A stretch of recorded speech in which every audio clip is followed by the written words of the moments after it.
राजा के दोषों पर विचार नहीं, विरुद्ध नहीं चलना। और स्थिति इतनी बन जाए चुपचाप रह जाओ, मौन रह जाओ, क्योंकि राजा और जनता जब भी अपराध करेगी अपराध बढ़ेंगे। ये छोटे लोगों का, ये राजनीति का पॉइंट है, ये संसार नीति का पॉइंट है। एक बेटे को भी तुम 3-4 दिन बुराई करके देख लेना, वो 2-3 दिन बाद पापा टोका टाकी कुछ ज्यादा ही हो रही है, नहीं हो तो तुम करके देख लेना। एक है पापा देखो आप पापा हैं इसलिए मर्यादा रख रहा हूं, अब थोड़ी अति हो गई, और थोड़ा बड़े होने के बाद दिखे पापा वो खुद ही कह देगा पापा मैं आपकी बराबरी का हो गया। अब भी आप हमें बुद्धू समझते, कोई नहीं सुनेगा। अच्छा वो और से छोड़ो, तुम 2-3 दिन अपनी पत्नी की बुराई करके देख लेना, करना तो सही, और नहीं हो तो उसके पीहर की करके देख लेना।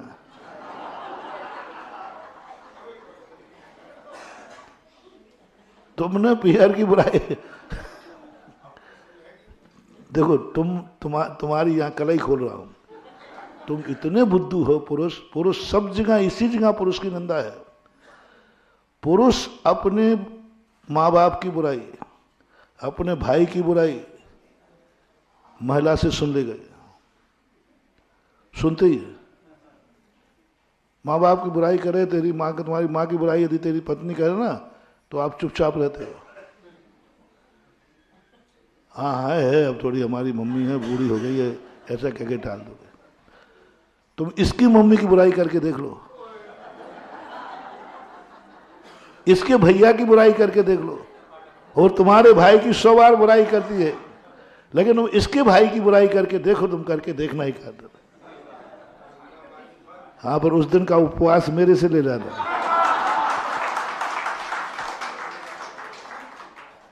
पीहर की बुराई सुन ही नहीं सकती है, इसलिए कभी भी कैसी भी पत्नी हो बुराई नहीं करना, पीहर की बुराई नहीं करना।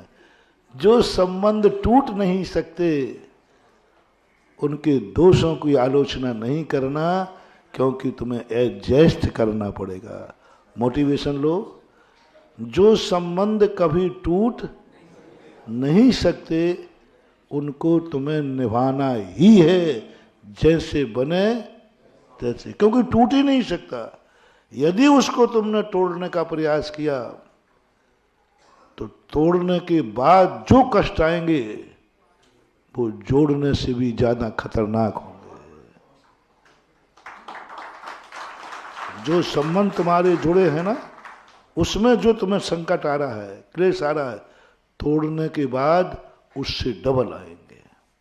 चाहे वो राजा हो, चाहे परिवार हो, कोई भी हो, इनसे संबंध एडजस्ट करो, क्योंकि इसका कोई अल्टरनेट नहीं होता है। इसलिए छोटे आदमी के संबंध में जब भी कोई घटना घटती है सब लोग निंदा करते हैं,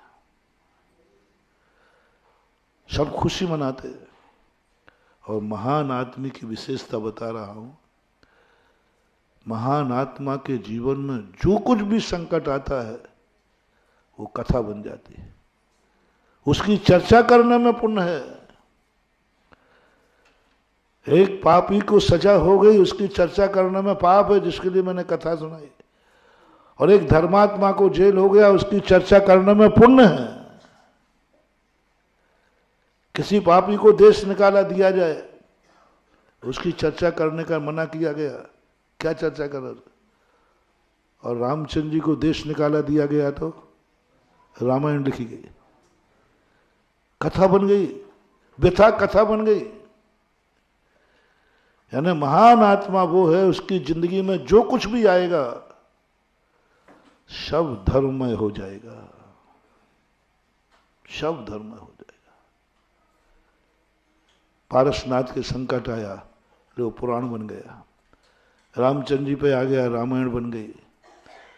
मानतुंग आचार्य महाराज पे आ गया, भक्तांबर बन गया। और उनकी दुखमयी कथा, सुखमयी कथा नहीं कह रहा हूं मैं, सुखमयी कथा नहीं कहलाती, सुखमय तो गुणानुवाद कहलाता है। महान आत्माओं के जीवन के सुख के जीवन याद नहीं करना। मैंने कल परसों पिक्चर का उदाहरण दिया था। पिक्चर कब तक चलेगी? जब तक हीरो दुखमय है, तभी तक पिक्चर है। जैसे ही हीरो के दुख खत्म हुए, द एंड, पिक्चर खत्म कर देते।